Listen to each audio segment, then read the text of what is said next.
కొడంగల్ మాజీ ఎమ్మెల్యే పట్నం నరేందర్ రెడ్డికి తెలంగాణ హైకోర్టులో చుక్కెదురైంది. నరేందర్ రెడ్డి క్వాష్ పిటిషన్ను హైకోర్టు కొట్టివేసింది. లగచర్ల దాడి ఘటనలో A1గా ఉన్నారు మాజీ ఎమ్మెల్యే పట్నం నరేందర్ రెడ్డి.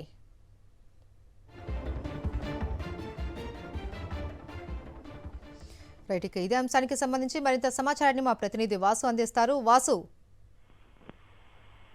లగచర్ల దాడి ఘటనకు సంబంధించి మాజీ ఎమ్మెల్యే బీఆర్ఎస్ పార్టీకి సంబంధించి పట్నం నరేందర్ రెడ్డి హైకోర్టులో దాఖలు చేసిన క్రాష్ పిటిషన్ ను హైకోర్టు కొట్టివేసింది. పట్నం నరేందర్ రెడ్డి సంబంధించి రిమాండ్ విధించడాన్ని సవాల్ చేస్తూ ఆయన హైకోర్టులో పిటిషన్ దాఖలు చేశారు. నాకు ఆ ఘటనకు ఎలాంటి సంబంధం లేకుండా ఆ ఘటనా స్థలంలో నేను లేకపోయినప్పటికీ నన్ను ఏవనిగా పెట్టి రాజకీయ కుట్రపూరితంగానే తనను ఈ కేసును ఇరికించారంటూ కూడా పట్నం నరేందర్ రెడ్డి క్రాష్ పిటిషన్ దాఖలు చేశారు. కానీ విపక్షాల వాదనైనటువంటి న్యాయస్థానం ఈ రోజు తీర్పును ప్రకటించింది.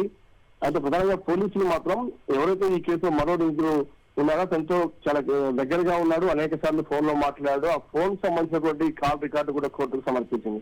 ఈ నేపథ్యంలో గతంలోనే ఇతనిపై 3 ఎఫ్ఐఆర్లకు సంబంధించి 2 ఎఫ్ఐఆర్లు గతంలో కొట్టేసినటువంటి హైకోర్టు ఈ ఎఫ్ఐఆర్ సంబంధించి మాత్రం పట్నం నరేందర్ రెడ్డి క్రాష్ చేసేందుకు నిరాకరించింది. అయితే పట్నం నరేందర్ రెడ్డి బెయిల్ పిటిషన్ పై కూడా తనకు బెయిల్ ఇవ్వాలంటూ కూడా ఆయన హైకోర్టులో మరోసారి ఈ రోజు తీర్పు ఇవ్వాలని కూడా ఆయన మొదలుపెట్టుకున్నారు. ఈ నేపథ్యంలో బెయిల్ పిటిషన్లు తమ పరిధిలోకి రావని లోయర్ కోర్టు చెప్తుందంటూ కూడా తనకు బెయిల్ మంజూరు చేయాలని కూడా ఆయన అభ్యర్థించారు.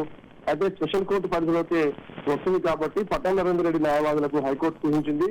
స్పెషల్ కోర్టులో వివరాలు తెలపాలి అని కూడా ఆయన లగచర్ల దాడి ఘటనలో తనకు రిమాండ్ విధించడం కొడంగల్ కోర్టు తీర్పును సవాల్ చేసినటువంటి పట్నం నరేందర్ రెడ్డికి అయితే హైకోర్టులో చుక్కెదురైంది. ఇక క్రాష్ పిటిషన్ ను తోసిపుచ్చింది. ఇక బెయిల్ అంశానికి సంబంధించి స్థానిక కోర్టులోనే చూసుకోవాలని కూడా పట్నం నరేందర్ రెడ్డికి హైకోర్టు ఆదేశాలు జారీ చేసింది.